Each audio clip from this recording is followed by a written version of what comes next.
एक पढ़ेगा, एक राज करेगा, एक करे व्यापार, और इन तीनों की सेवा करना शूद्रों का अधिकार, ये था मनु का विधान।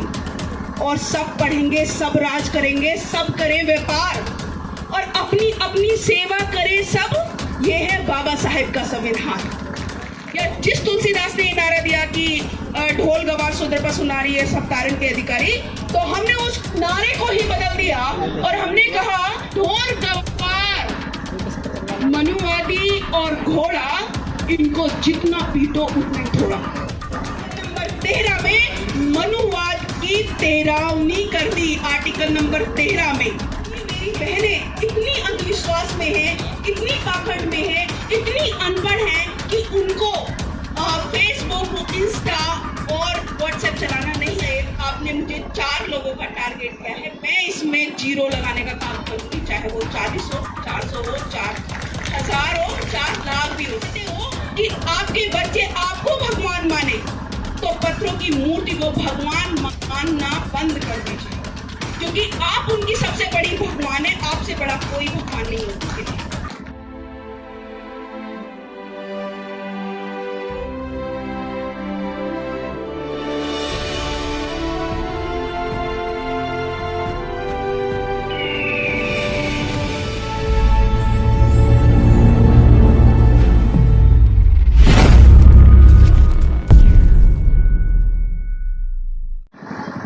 क्योंकि जय भीम हमको इसलिए बोलना चाहिए क्योंकि जय भीम से बड़ा कोई नाम नहीं। जो जय भीम का ना हुआ वो इंसान नहीं। लोग पूछते होंगे पत्थरों को, लेकिन जय भीम से बड़ा कोई भगवान नहीं। इसलिए हमको हमेशा जय भीम बोलना चाहिए। क्योंकि और एक और बात कि देखिए, मैं यहाँ भाषण करने तो नहीं आई हूँ, तो अगर आप लोग मुझे सुनना चाहते हैं तो प्लीज़ जो भी खड़े हैं वो बैठ जाएं, और कुछ थोड़ा थोड़ा आप लोगों से बात करूंगी और उसका जवाब देंगे तो मुझे अच्छा लगेगा। सबसे पहले मैं आप लोगों से पूछना चाहती हूँ कि मनु का जो विधान था और आज जो संविधान है, विधान का मतलब होता है जो चला आ रहा है और जो एक ही के संरक्षण में होता है, लेकिन संविधान का मतलब होता है जो सबके लिए समान होता है। इसलिए मनु का जो विधान था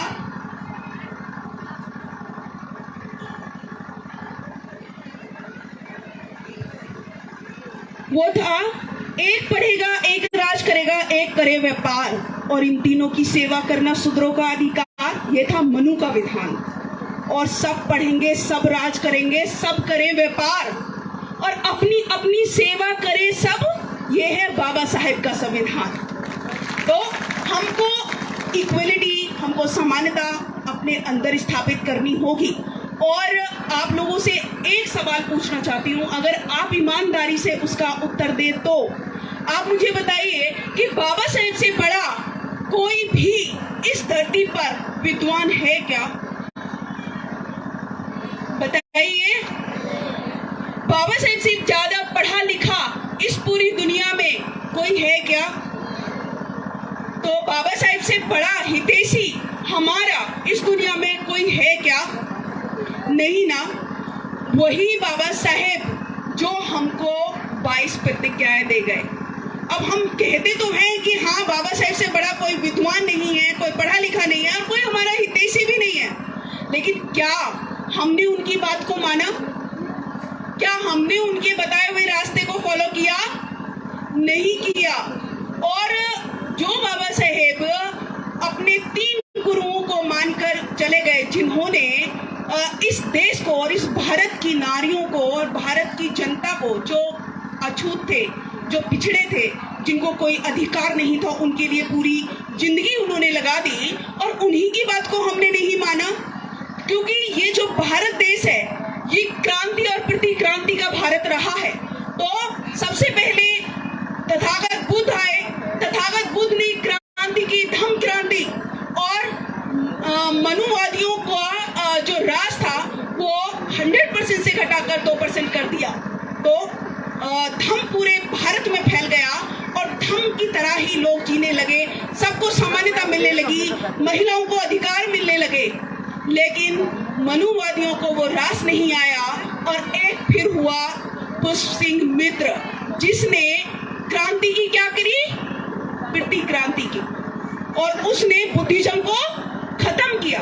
इस भारत देश से उसने बुद्धिज्म को खत्म किया। फिर आए हमारे साहब कबीर साहब और रविदास जी। उन्होंने भी अंधविश्वास पाखंडवाद के लिए कड़े आंदोलन किए और उन्होंने इतनी बड़ी क्रांति की कि उस समय में भी अंधविश्वास और पाखंड से लोगों का विश्वास उठ गया। उन्होंने एक क्रांति की, लेकिन फिर उनके एवज में किसने पिट्टी क्रांति की? फिर की ये तुलसीदास ने की। और महिलाओं के लिए, जैसे कि अभी मैंने देखा कि दो लोगों ने बोला वो दोहा कि शूद्र पशु नारी ये सब तारण के अधिकारी, ढोल गवार शूद्र पशु नारी।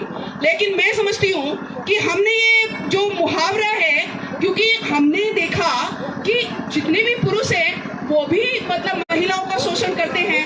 और जिन लोगों ने ये नारा दिया या जिस तुलसीदास ने ये नारा दिया कि ढोल गवार शूद्र पशु नारी ये सब तारण के अधिकारी, तो हमने उस नारे को ही बदल दिया और हमने कहा ढोल गवार मनुवादी और घोड़ा।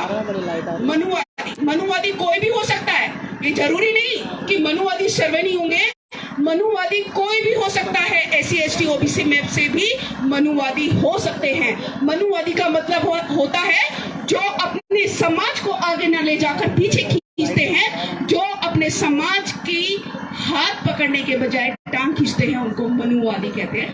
तो हमने कहा ढोल गवार मनुवादी और घोड़ा, इनको जितना पीटो उतना ही थोड़ा। ये हमको पीटेंगे, हम इनको पीटेंगे, क्योंकि बाबा साहेब के संविधान ने हमको इतना ताकतवर बना दिया कि आज मनुवादी घबराते हैं महिलाओं के सामने बात करने से। एक समय था जब महिलाओं को ऊपर का तन ढकने की इजाजत नहीं थी। मनुवादियों ने इतना बुरा किया कि महिलाओं को ऊपर का तन ढकने की आजादी नहीं थी। और फिर एक माता आई, नगेनी माता, और फिर आए ज्योतिबा फूले, माता सावित्रीबाई फूले, जिन्होंने कहा कि महिलाओं को भी उतना ही अधिकार मिलना चाहिए जितना कि एक पुरुष को मिलता है। इसीलिए उन्होंने बीड़ा क्या उठाया?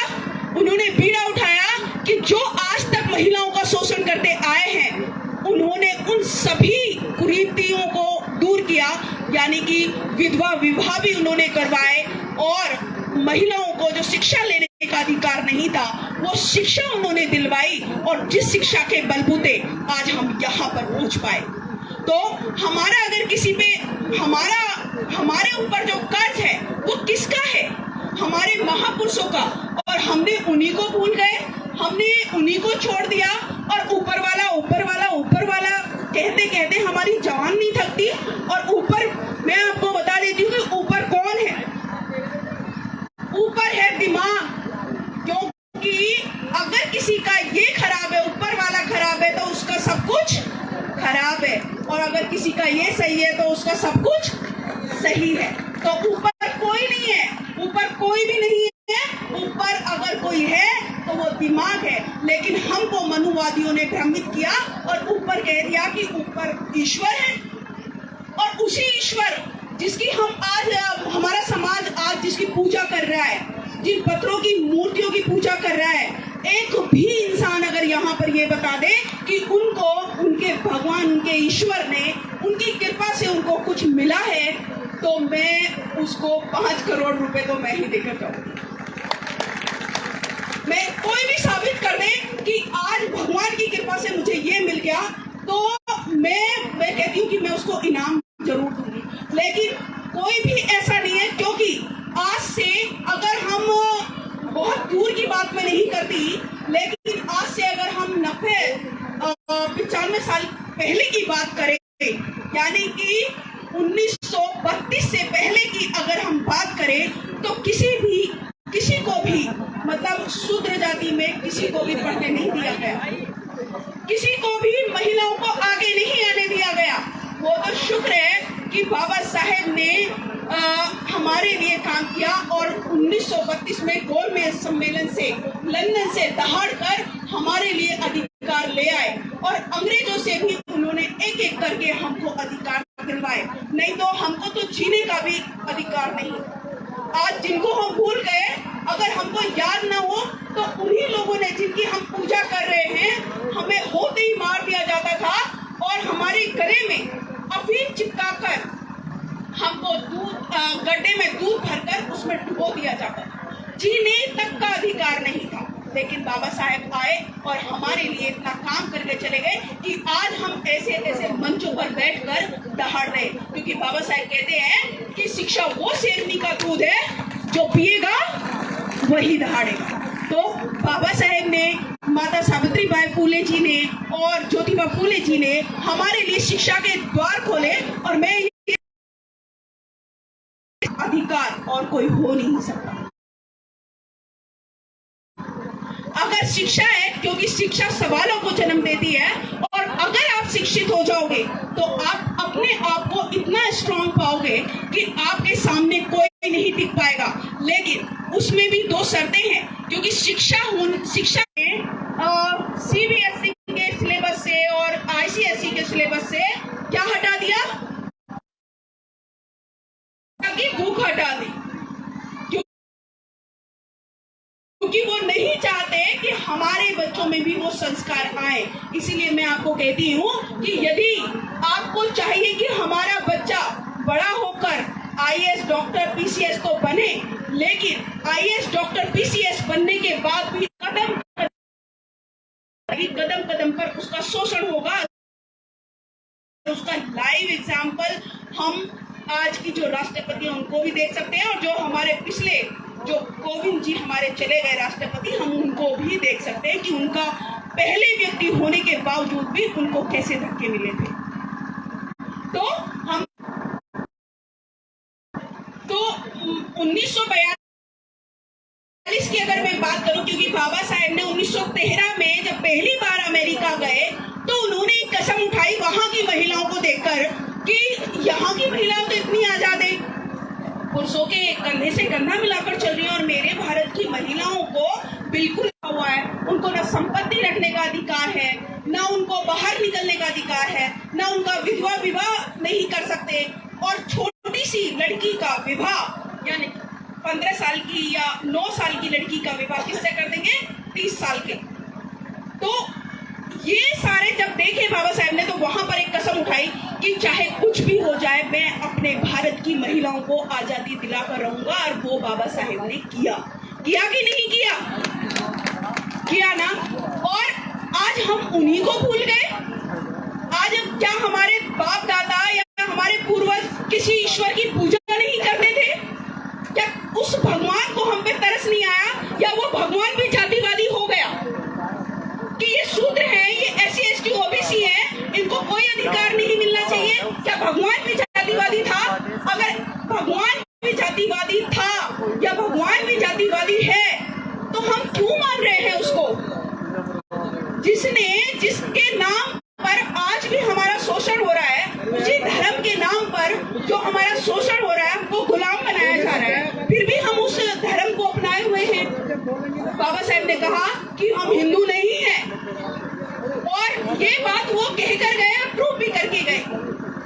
बाबा साहेब ने कहा कि बाबा साहेब हमारी माँ है, और इस बात को उन्होंने प्रूव किया 20 फरवरी 1929 में, जब महाराष्ट्र के वर्धा जिले में घटना हमारे तमाम लोगों के लिए एक आंदोलन चल रहा था।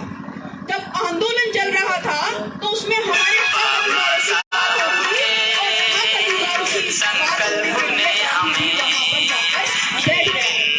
गांधी भी कहता था कि मैं भी शोषितों का विदेशी हूँ। तो गांधी वहां जाकर बैठ गया। जब गांधी वहां बैठे तो उन्होंने कहा, 8 दिन हो गए उस आंदोलन को चलते हुए, बाबा साहेब अपने 26 अलीपुर रोड पे थे, लेकिन लास्ट के दिन बाबा साहेब गए वहां पर, और जब वो गए तो ऐसी महिलाएं भागी भागी दौड़ी दौड़ी आई कि हमारे मसीहा बाबा साहेब आ गए, हमारे मसीहा बाबा साहेब आ गए, क्योंकि बाबा साहेब उस वक्त तक हमको अधिकार दिला चुके थे, और जो काला कानून था मनुस्मृति, उसको 25 दिसंबर 1927 को जला चुके थे। इसलिए बाबा साहेब एक मसीहा के रूप में सामने आए और सबने उनकी जय जयकार की। तो गांधी को ये बुरा लगा और गांधी ने कहा कि डॉक्टर अम्बेडकर, मैं भी समाज का हितैषी हूँ, आप भी समाज के हितैषी हो, मैं भी समाज का भला करना चाहता हूँ, आप भी समाज का भला करना चाहते हो, फिर इन लोगों ने आपका स्वागत क्यों किया, मेरा क्यों नहीं किया? मैं तो इनके साथ 8 दिन से बैठा हूँ, मेरा तो इन्होंने जय जयकार नहीं की, आपने क्यों की? तब जानते हैं बाबा साहेब ने क्या कहा? बाबा साहेब ने कहा कि मिस्टर गांधी, आप इनकी दाई माँ हो सकते हो जो झूठा सच्चा प्यार दिखाती है, लेकिन मैं इनकी इस समाज की माँ हूँ। और माँ, आप जानते हो कि माँ गीले में खुश होएगी, सूखे में बच्चे को सुलाएगी, और माँ को चाहे कितना भी प्रॉब्लम हो लेकिन अपनी औलाद को वो दिल से अलग नहीं करती। इसीलिए बाबा साहेब ने कहा था कि मैं इस समाज की माँ हूँ।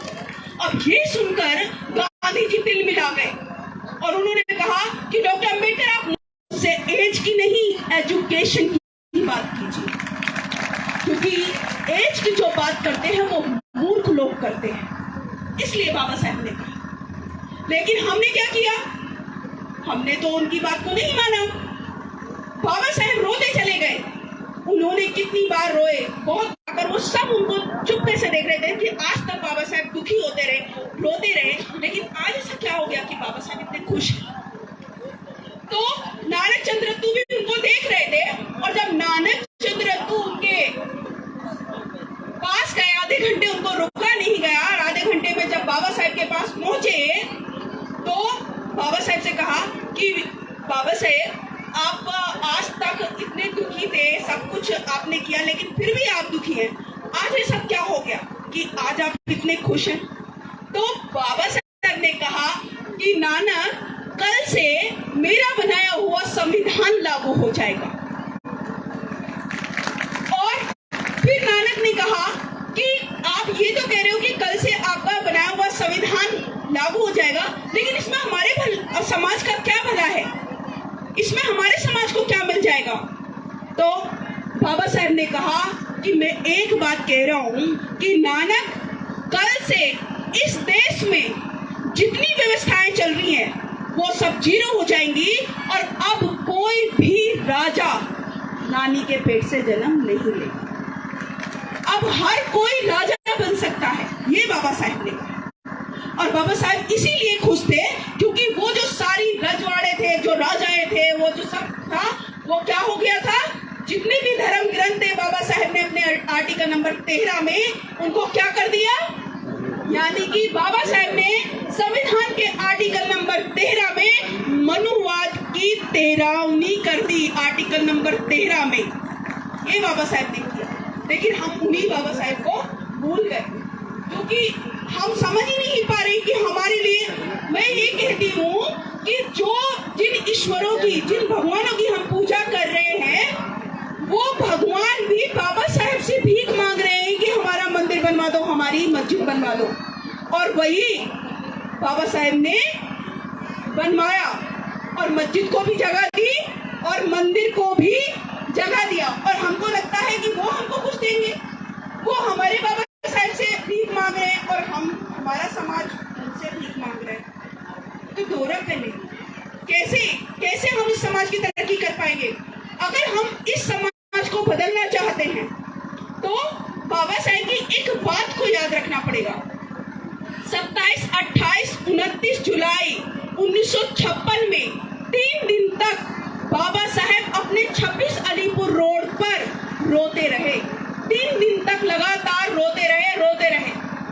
तो बाबा साहेब से नानक चंद्रतु ने पूछा कि बाबा साहेब, आपने सब कुछ तो दे दिया इस समाज को, हिंदू कोड बिल भी दे दिया, इस समाज को संविधान भी दे दिया, महिलाओं को हक अधिकार भी दे दिए, हमारे लोग जो है IAS भी बनने लगे, टीचर बनने लगे, सब कुछ तो दे दिया, फिर आप रो क्यों रहे हो? तो बाबा साहब ने कहा कि नानक, मेरी तबीयत ठीक नहीं रहती, और ये जो मेरे द्वारा दिलाए हुए अधिकार है, इनका फायदा केवल और केवल शहर के लोग उठा रहे हैं, और वही शहर के लोग जो अपने घर में इन्वॉल्व होकर रह गए, जिन्होंने समाज को भुला दिया। ये बाबा साहब इस गम में रो रहे थे कि मेरा समाज जो है, जिस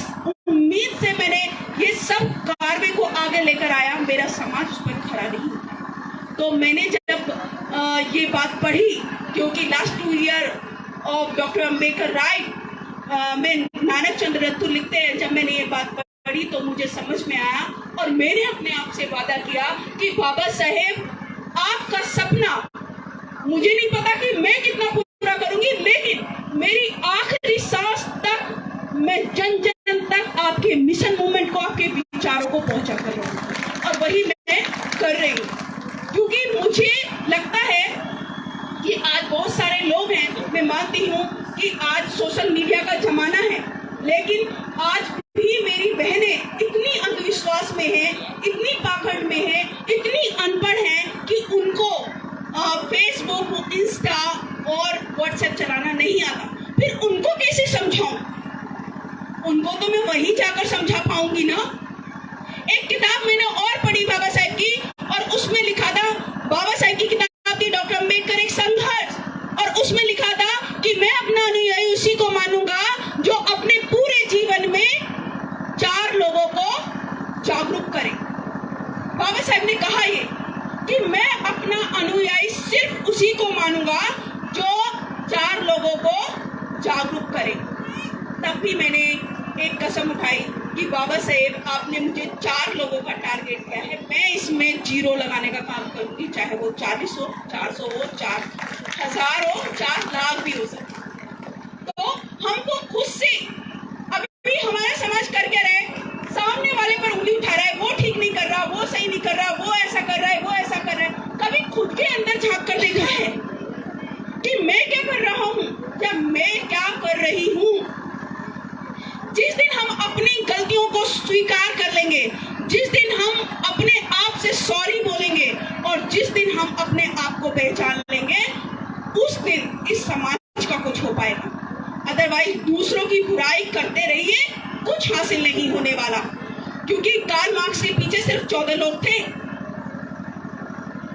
हेड गवार की कोई मूर्ति नहीं बनी। जो संगठन आरएसएस चल रहा है, उनके विचारों से ये परिवर्तन हुआ और उनके विचारों ने हमारे समाज को गुलाम बनाया। लेकिन बाबा साहेब की हम मूर्ति बनाते हैं, बस मूर्तियों तक सीमित है। बाबा साहेब की पूजा करते हैं, कभी उनके बताए हुए रास्ते पर हमने चलने की कोशिश की नहीं की। इसीलिए आज हमारे समाज के साथ, हमारे बच्चों के साथ इतना बड़ा शोषण हो रहा है कि उनको एजुकेशन में ना स्कॉलरशिप मिल रही है, लोगों की नौकरी नहीं मिल रही है, डिमोशन कर दिए गए। ये सिर्फ इसीलिए क्योंकि हमने अपने महापुरुषों की बात को नहीं माना। इसीलिए तो एक महिलाओं के लिए, क्योंकि महिला बहुत सारी बैठी है, आप लोगों को एक छोटी सी बात बताकर जाना चाहती हूँ कि 5 बातों को याद रख लीजिए। 5 बातों को मेरी याद रख लीजिए। पहली बात, शिक्षा। अपने बच्चों की शिक्षा पर ध्यान दीजिए, क्योंकि अगर शिक्षा होगी उनके पास तो वो सब कुछ हासिल कर सकता है। ना केवल अपने परिवार का भला कर सकता है, बल्कि अपने समाज का भी भला कर सकता है। दूसरी बात, संस्कार। क्योंकि हम जैसे संस्कार अपनाएंगे, हमारे बच्चे ठीक वैसा ही संस्कार अपनाएंगे। यदि आप चाहते हो कि आपके बच्चे आपको भगवान माने, तो पत्थरों की मूर्ति को भगवान मानना बंद कर दीजिए, क्योंकि आप उनकी सबसे बड़ी भगवान है। आपसे बड़ा कोई भगवान नहीं है। तो अपने बच्चों को सही संस्कार दीजिए, और सही संस्कार कब आएंगे? जब आप इस तरह के प्रोग्राम में आएंगे, जब आप इस तरह की सभाओं में बैठेंगे, जब आपको महापुरुषों का ज्ञान होगा, तब आप अपने आप को भी और अपने बच्चों को सही संस्कार दे पाएंगे। तीसरा है संगति। संगति, अभी शिक्षा भी हो गई, अभी संस्कार भी हो गए, लेकिन अगर हमने उनकी बच्चों की, क्योंकि बच्चों का दिमाग जो है ना कच्ची मिट्टी की तरह होता है, हम जैसा उनको बनाएंगे वो वैसा ही बनेंगे। तो संगति पर ध्यान दीजिए कि कहीं मेरा बच्चा गलत संगति में तो नहीं है, कहीं मेरा बच्चा ज्यादा खेल तो नहीं रहा, कहीं मेरा बच्चा ज्यादा बुरे लोगों में तो नहीं बैठ रहा, जुए शराब में तो लोगों की संगति में तो नहीं है। तब हम कुछ कर पाएंगे। और चौथा है अपनी पहचान। अपनी पहचान बनाना। अभी तक हम दूसरों की पहचान पर जीते आ रहे हैं, लेकिन हमको खुद को अपनी पहचान बनानी पड़ेगी, और उस पहचान के लिए खुद ही संघर्ष करना पड़ता है। सपोर्ट आपको मिलेंगे, जैसे कि आज अगर मैं कहूं कि मुझे सपोर्ट तो मेरे पति का बहुत मिला है, जो रिचपाल सिंह बौद्ध है, उन्होंने मुझे आगे बढ़ाया, उन्होंने मुझे आगे लेकर आए, क्योंकि वो एक चीज में बिलीव करते हैं कि मैं किसी भी समाज की तरक्की, बाबा साहेब कहते हैं कि मैं किसी भी समाज की तरक्की महिलाओं की तरक्की से मापता हूं, इसीलिए वो मुझे आगे बढ़ाने का काम करते हैं। और आज आपको बताते हुए मुझे ये गर्व हो रहा है, मेरे पति को भी होता है कि जब मैं बाहर निकलती हूँ तो मुझे देखकर कोई ये नहीं कहता कि ये रिचपाल सिंह की वाइफ जा रही है, लेकिन मेरे पति को देखकर सब ये बोल देते हैं कि ये शकुन बौद्ध के पति हैं। ये है अपनी पहचान बनाने के लिए। तो अभी हमको खुद पर ध्यान देना पड़ेगा, अपनी मेहनत हमको खुद करनी है, हमें दूसरे से उम्मीद नहीं करनी, क्योंकि मैं ये कहती हूँ कि मैं अपने लिए, अपने हिसाब से, अपने जितना मुझ में दम है मैं अपना काम करूंगी। लोग क्या कर रहे हैं उससे मुझे परवाह नहीं, लेकिन मैं महापुरुषों की विचारधारा को जन जन तक पहुंचाऊंगी, और ये मैंने खुद से प्रण किया है, किसी और से नहीं। इसीलिए 4 लाइन बोलकर अपनी बात को खत्म करती हूँ कि रुतबा मेरे शीश को बाबा साहेब आपके संविधान से मिला, और ये जो सम्मान है ये भी मुझे आपके संविधान से मिला। लोग कहते होंगे कि उनको मुकद्दर से मिला है, लेकिन मैं तो कहती हूँ मुझे मुकद्दर भी बाबा साहेब के संविधान से। इसी के साथ अपनी वाणी को विराम करती हूँ। एक बार फिर से जोरदार, क्योंकि पर्ची मेरे पास आ चुकी है, तो एक बार फिर से जोर